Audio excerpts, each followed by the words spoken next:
திரு ஜோதி சிவஞானம், முதற்கட்டமா உங்களுடைய பார்வை என்ன? ஒட்டுமொத்தமாக வளர்ச்சி சார்ந்தும் அல்லது துறை சார்ந்தும் இருக்கக்கூடிய ஒதுக்கீடு அப்படிங்கிறது சாட்டிஸ்ஃபைடா இருக்கா? திருப்தியாக தான் இருக்குது. அது இல்லாமல் சொன்ன மாதிரி இப்போ உள்ள நிதி நெருக்கடியில் இந்த சைஸ் ஆஃப் த பட்ஜெட் வந்து எக்ஸ்பேண்ட் பண்ணியிருக்கிறாங்க. கிட்டத்தட்ட 4.50 லட்சம் கோடி ரூபாய் வந்து செலவு பண்ணுறோம். அது வந்து நம்ம ஜிஎஸ்டிபியில் பார்த்தீங்கன்னா 12.3%. ஸோ நம்ம ஒட்டுமொத்த வருமானத்தில் தமிழக அரசு 12.3% செலவு பண்ணுறாங்க. அது வந்து புதிய திட்டங்கள் அறிவித்திருக்கிறாங்க நிறையா, இப்போ பார்த்தோம். அது இல்லாமல் ஏற்கனவே உள்ள திட்டங்கள், சிறப்பான திட்டங்கள் எல்லாத்தையும் வந்து விரிவுபடுத்தியிருக்காங்க. முக்கியமாக வந்து அந்த பெண்களுக்கான உரிமை தொகையை வந்து புதுதாக விண்ணப்பிக்கலாம் அப்படின்னு இருக்கிறாங்க. அதுக்கு வந்து கிட்டத்தட்ட 14,000 கோடி கிட்டத்தட்ட அதற்கு ஒதுக்கீடு இருக்குது. காலை உணவு திட்டத்தை வந்து விரிவுபடுத்த போகிறோம் அப்படின்னு இருக்கிறாங்க. அதே மாதிரி அந்த பஸ்ஸுக்கு விடியல் பயணம் அதையும் வந்து விரிவுபடுத்துகிறான்னு இருக்காங்க. இதே மாதிரி ஒவ்வொரு துறைக்கும் வந்து பட்ஜெட்டரி அலோகேஷனை வந்து அதிகப்படுத்தியிருக்காங்க. கல்வி, குறிப்பாக வந்து பள்ளிக்கல்வி, உயர்கல்வி, சுகாதாரம், பெண்கள் நலன், ஊரக வளர்ச்சி, தொழில்துறை, இதெல்லாம் வந்து எல்லா துறைகளுக்கும், நீர்வளம், இது மாதிரி வந்து சாலைகள் அப்படின்னு சொல்லி எனர்ஜி எல்லாத்துக்குமே வந்து அலோகேஷனை வந்து விரிவுபடுத்தியிருக்காங்க. எவ்வளோ விரிவுபடுத்தியிருக்காங்களோ அந்த அறிவிப்பு கொடுத்தாரு மேசிவா. அது இல்லாமல் வந்து நேற்று வந்து அந்த எக்கனாமிக் சர்வே வந்து வெளியிடப்பட்டது. அந்த எக்கனாமிக் சர்வேயில் வந்து முக்கியமாக சில பிரச்சனைகள்லாம் சொன்னாங்க. அதற்கு தீர்வு கொடுக்குற மாதிரி வந்து சில அறிவிப்புகள் வந்து செஞ்சுருக்காங்க. முக்கியமாக அதில் சொன்னது, நம்ம மாநிலத்தை வந்து டிஸ்ட்ரிக்ட் வைஸாக வந்து எப்படி வளர்ச்சி அடைஞ்சிருக்குது, நம்ம ஒட்டுமொத்த தமிழகத்தை முழுசாக பார்க்காம அது டிஸ்ட்ரிக்ட் வைஸாக அந்த வளர்ச்சி வந்து பேலன்ஸ்டாக இருக்கா. பொதுவாக நம்ம எப்படி பார்ப்போம்னா, வளர்ச்சி வந்து எல்லாருக்கும், முதல்வர் சொல்லக்கூடிய அந்த இன்க்ளூசிவ் க்ரோத்துங்கிறது நம்ம சமூக பிரிவுகளுக்கு இடையில் ஏழை பணக்காரர்கள், இது மாதிரி பெண்கள், ஜெண்டர், இப்படி தான் வந்து வளர்ச்சி எல்லாரையும் உள்ளடக்கி இருக்கா. பிற்படுத்தப்பட்டவர்கள், தாழ்த்தப்பட்டவர்கள் எல்லாரையும் உள்ளடக்கிய வளர்ச்சிக்கு தான் நம்ம வந்து தொடர்ந்து முயற்சி பண்ணுறோம். இன்றைக்கி ஸ்பேஷியலாகவும் வந்து எல்லா டிஸ்ட்ரிக்டும் வந்து சமமான வளர்ச்சி அடைஞ்சிருக்குதா அப்படிங்கிறதுல வந்து ஒரு அந்த ஆய்வறிக்கை என்ன சொன்னிச்சு, அதில் வித்தியாசம் இருக்குது. ஒரு சில பகுதிகள் வந்து முக்கியமாக ஈஸ்டர்ன் சைடு, ஆமாம், கிழக்கு பகுதியும் சவுத்தும் வந்து சற்று பின்தங்கி இருக்கிற மாதிரி. பொதுவாக நம்ம வந்து என்ன சொல்லுவோம், தர்மபுரி, கிருஷ்ணகிரி தான் பின்தங்கிய மாநிலம். இப்போ இந்த ஆய்வறிக்கையை பார்த்தா அரியலூர், பெரம்பலூர், தஞ்சாவூர் இதெல்லாம் வந்து ரொம்ப லீஸ்ட்டு பின்தங்கிய மாநிலங்களாக இருக்குது. ஸோ இப்போ அது மாதிரி கடலூர், ஸோ அது மாதிரி மாநிலங்களில் வந்து வளர்ச்சியை ஊக்குவிக்கிறதுக்கு வந்து சிறப்பு திட்டங்கள் வந்து தொழிற்பேட்டைகள், அந்த தோல் அல்லாத காலனி இதெல்லாம் பண்ணுறது, இது மாதிரி வந்து நிறைய திட்டங்கள் வந்து இந்த மாவட்டங்களோட வளர்ச்சிக்குன்னு வந்து அறிவித்திருக்கிறாங்க. ஸோ இது மாதிரி இப்போ இருக்கிற திட்டங்களை வந்து விரிவுபடுத்திட்டு புதிய திட்டங்கள் நிறையா சொல்லியிருக்கிறாங்க.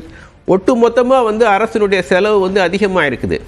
அதே சமயம் இந்த செலவை எப்படி விரிவுபடுத்தியிருக்காங்கன்னா, நெருக்கடியான வரவு வந்து நெருக்கடியான சூழல் இருக்குது. என்ன பெரிய நெருக்கடினா, நம்ம ஜிஎஸ்டிக்குள்ளே போன பிறகு நமக்குன்னு வந்து ஒரு ஃபிஸ்கல் அட்டானமி, சுயமான வருவாய் வந்து நமக்கு உள்ள மாநிலத்துக்குன்னு உள்ள சுயமான வருவாய் குறைஞ்சிருக்குது. சொந்த வருவாய் நம்ம அதிகப்படுத்துறதோ கூட்டுறதுக்கோ வந்து வாய்ப்புகள் வந்து அதிகமாக இல்லை. ஏன்னா நம்ம ஜிஎஸ்டிக்குள்ளே இருக்கோம், ஜிஎஸ்டி கவுன்சிலில் போய் தான் போவோம். அங்கே போய் நிதியமைச்சர் சொல்கிறது தான் அது. மாநிலங்கள் ஒவ்வொருத்தருக்கும் ஒவ்வொரு ஓட்டுனாங்க.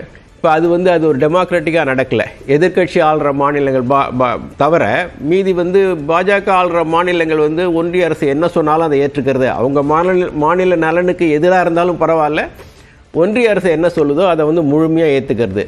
உதாரணத்துக்கு இந்த காம்பன்சேஷன், மாநிலங்களுக்கு ஜிஎஸ்டி வந்து 14% ஆண்டுக்கு வளர்ச்சி அடையும், அப்படி இல்லைன்னா நாங்கள் அதுக்கு இழப்பீடு கொடுப்போம்னு சொன்னாங்க. 5 வருஷம் கொடுத்தாங்க, இன்னும் அது 14% இன்றைக்கும் வரல. ஆனால் அந்த காம்பன்சேஷனை நிறுத்திட்டாங்க. எதிர்கட்சி மாநிலங்கள் வந்து அந்த பிரச்சனையை வந்து ஜிஎஸ்டி கவுன்சிலில் அஜெண்டாவில் கூட சேர்க்க முடியல. ஏன் அப்படின்னா, பிஜேபி ஆள்ற மாநிலங்கள் அவங்களுக்கும் அது பாதிப்பு தானே. ஸோ அவங்க வந்து நிதியமைச்சர் சொல்கிறத வந்து ஆதரிக்கிறதுனால அது வந்து ஒரு டெமோக்ராட்டிக். ஸோ நமக்கு வந்து போதுமான நிதி ஆதாரங்களை உருவாக்குறதுக்கு வாய்ப்புகள் இல்லை. நமக்கு இருக்கிற ஒரே ஸ்கோப் வந்து லிக்கர், பெட்ரோல், இதில் வந்து தான் ஒரு லிமிட்டட் ஸ்கோப் தான் இருக்குது. ஸோ அதில் வந்து நம்ம அதிகமாக ஏற்கனவே வந்து அதிகபட்ச வரி வந்து அதில் செலுத்திட்டுருக்கோம். ஸோ புதிய வரிகளை வந்து விரிவாக்கக்கூடிய ஒரு வாய்ப்பு இல்லாத இந்த சூழலில் நம்ம வரியை எப்படி அரசு விரிவுபடுத்த முயற்சி பண்ணுறாங்கன்னா, நம்மளுடைய ஜிஎஸ்டிபியை வந்து நம்மளுடைய ஒட்டுமொத்த வருமானத்தை அதிகப்படுத்துறது மூலிமா இருக்கிற டேக்ஸ் ரேட்லேயே வந்து நம்ம வருவாயை அதிகப்படுத்த முயற்சிருக்காங்க. இப்போ நம்ம வளர்ச்சி விகிதம் வந்து 8% மேலே இருக்குது. வர ஆண்டுக்கும் அது வந்து 8% மேலே இருக்கும். அதே மாதிரி 30களில் வந்து 1 ட்ரில்லியனை நோக்கி போவோம். அதாவது 3 மடங்கு இப்போ இருக்கிற பொருளாதாரத்தின் சைஸ் மாதிரி 3 மடங்கு நம்ம அதிகப்படுத்துவோம் வளர்ச்சி அப்படிங்கிறது தான் அந்த 1 ட்ரில்லியன். ஸோ அதன் மூலிமா வந்து வருவாயை அதிகப்படுத்த முயற்சி பண்ணுறாங்க. ஸோ இந்த சூழலில் இந்த நெருக்கடியான வருவாய் சூழலுக்குள்ளே அவங்க வந்து இதை வந்து டெஃபிசிட்டை குறைச்சிருக்கிறாங்க. ஃபிஸ்கல் டெஃபிசிட் இப்போ இந்த நடப்பு நிதியாண்டுக்கு பட்ஜெட் எஸ்டிமேட்டில் சென்ற பட்ஜெட்டில் வந்து நிதியமைச்சர் சொன்னது ஃபிஸ்கல் டெஃபிசிட் 3.44% இருக்குன்னாரு. அதை வந்து 3.26% குறைச்சிருக்கிறாரு அதிகப்படுத்தாமல். அதே மாதிரி ரெவென்யூ டெஃபிசிட்டையும் வந்து குறைச்சிருக்கிறாரு. ஸோ இப்போ ஒட்டுமொத்த எதிர்க்கட்சி தலைவர் சொல்கிறாங்க, இவங்க எல்லாரும் வந்து பேசும்போது இத்தனை லட்சம் கோடி ரூபாய் கடன் அதிகமாகிடுச்சு, அத்தனை லட்சம் கோடி ரூபாய். அது வந்து பப்ளிக் ஃபைனான்ஸில் ஒரு மிஸ்லீடிங். அது பப்ளிக் ஃபைனான்ஸில் சென்ற ஆண்டு இருந்த 1 லட்சம் கோடியும் இந்த ஆண்டு உள்ள 1 லட்சம் கோடியும் ஒன்றும் கிடையாது. ஏன்னா விலைவாசி வந்து உயர்ந்துட்டு இருக்கிறதுனால அதன் ரெண்டையும் கம்பேர் பண்ண முடியாது. ஸோ அதனால தான் நம்ம என்ன செய்வோம், இதை கம்பேர் பண்ணும்போது நம்ம ஒட்டுமொத்த வருமானத்தில் அந்த கடனுடைய அளவு என்ன அப்படின்னு தான் பார்ப்போம். ரைட். நம்ம வந்து வருவாய் பற்றாக்குறையும் பெருமளவில் குறைச்சிருக்கிறோம், அதே மாதிரி நிதி பற்றாக்குறையும் குறைத்திருக்கிறார்கள். புதிய திட்டங்களும் ஆனால் அறிவிக்கப்பட்டிருக்கு. நம்ம தொடர்ந்து பேசலாம்.